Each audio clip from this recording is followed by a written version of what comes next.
Di sosmed isinya apa aja? Paling ya foto mantan bareng pasangan barunya, temen flexing kesuksesannya, si sosialita dengan segala hedonismenya.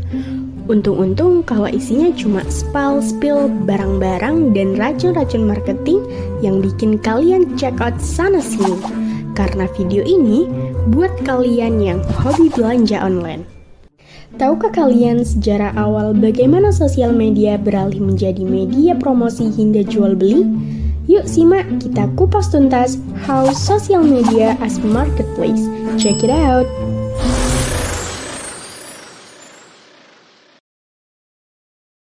Seperti yang kita ketahui, di zaman sekarang kehidupan manusia saat ini sangatlah intens dengan yang berbau medsos. Media sosial sendiri memegang peranan penting di segala hal dalam masyarakat. Mulai dari mengirim pesan kepada teman, berbagi informasi yang sangat up to date. Jadi tak heran lagi apabila ada yang menyebutkan bahwa media sosial telah menjadi salah satu kebutuhan penting hampir setiap orang.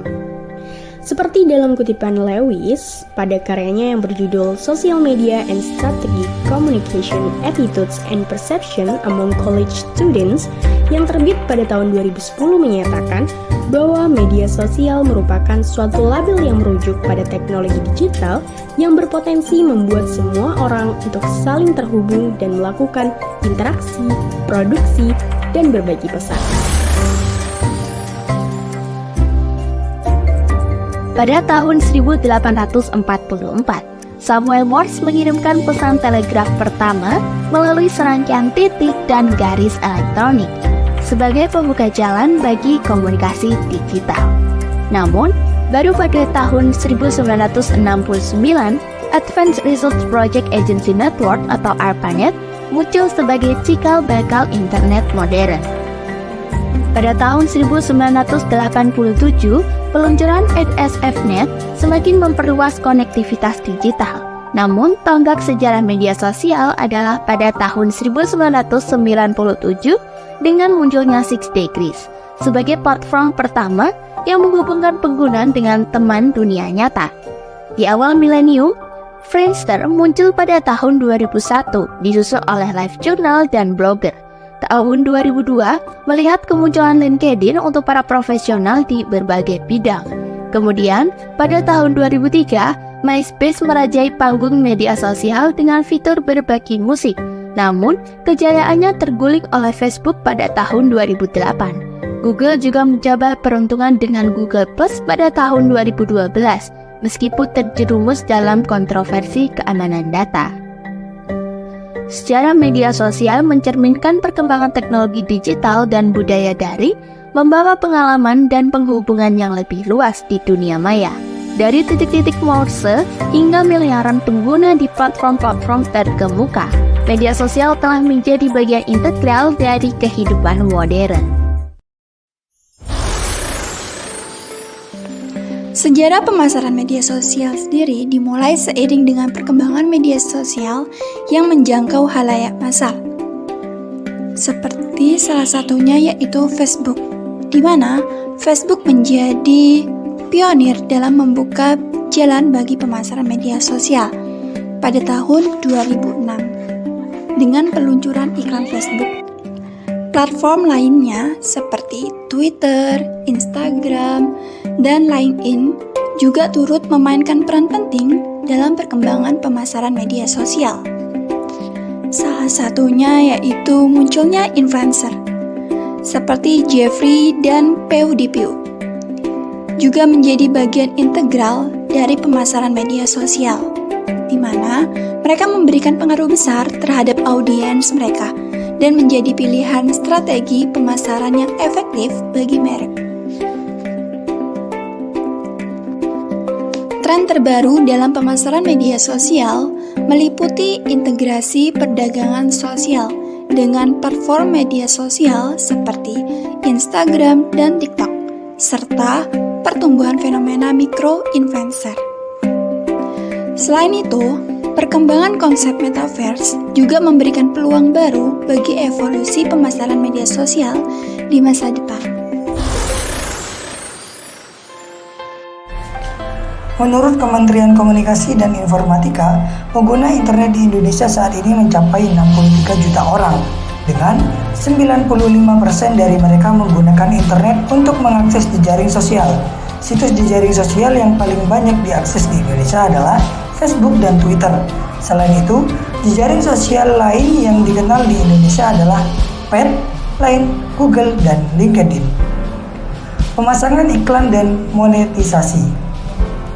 Facebook mulai memasang iklan di platformnya sejak tahun 2006, sementara Twitter mengaktifkan iklan pada tahun 2010. Selain itu, LinkedIn, Instagram, Pinterest, Snapchat, dan TikTok juga telah berupaya memonetisasi layanan mereka melalui berbagai bentuk iklan bersponsor. Pemasaran media sosial organik. Menurut pemasaran media sosial, panduan utama dari HubSpot, perubahan menggunakan pemasaran media sosial organik untuk meningkatkan kesadaran merek, hasilkan prospek, dan tingkatkan konversi, mengembangkan dan membina hubungan dengan pelanggan, serta belajar dari pesaing. Pemanfaatan media sosial oleh ahli pemasaran. Para profesional pemasaran dengan cepat beradaptasi dengan berkembangnya kemampuan untuk menjangkau konsumen berkat media sosial. Industri pemasaran media sosial yang memanfaatkan popularitas media sosial dengan cara memanfaatkan audiens yang ada dan melibatkan influencer media sosial untuk berbagi pesan dan penawaran produk dengan pengikut mereka. Pemasaran influencer. Pemasaran influencer didefinisikan sebagai jenis pemasaran media sosial yang menggunakan dukungan dan penyebutan produk dari influencer. Individu yang memiliki penguat sosial yang berdedikasi dan dipandang sebagai ahli dalam bidangnya, influencer media sosial ini menghabiskan waktu untuk membangun kepercayaan dan audiens mereka. Dengan lebih dari 3,2 miliar pengguna media sosial di seluruh dunia, menemukan influencer yang audiensnya termasuk dalam kelompok konsumen perusahaan, membantu mengurangi kebisingan dengan menargetkan pembeli potensi tertentu.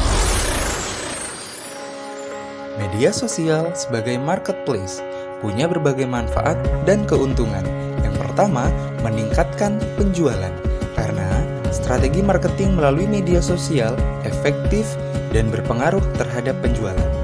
Yang kedua, mudah mendapatkan data pelanggan. Hal ini menjadi modal untuk membuat keputusan bisnis yang cerdas juga bijak. Yang ketiga, meningkatkan loyalitas dan brand awareness. Karena melalui media sosial, konsumen jauh lebih mudah dan terhubung dengan brand atau suatu postingan penjualan. Yang keempat, adanya iklan yang real time dengan keunggulan biaya yang relatif murah, penargetan yang kuat, dan hasil yang real time. Yang kelima, menciptakan kesimpulan pada konsumen potensial yang jauh lebih banyak. Yang keenam, karena mudah ditemui oleh calon konsumen, traffic website dan peningkatan pencarian juga ikut meningkat. Yang ketujuh, dapat mengetahui apa yang sedang dilakukan oleh kompetitor, sehingga mempermudah pengambilan keputusan pada suatu kegiatan bisnis. Yang kedelapan, membagikan konten jauh lebih mudah dan jauh lebih cepat, sehingga menghemat biaya dan penyebaran konten lebih efektif. Nah, itu dia 8 manfaat dan keuntungan media sosial sebagai marketplace. Sekarang udah tahu kan? Dengan berbagai manfaat ini, media sosial menjadi bagian integral dari strategi pemasaran dan pengembangan bisnis modern, yang mana ia dapat tumbuh jauh lebih cepat dengan menggunakan media sosial.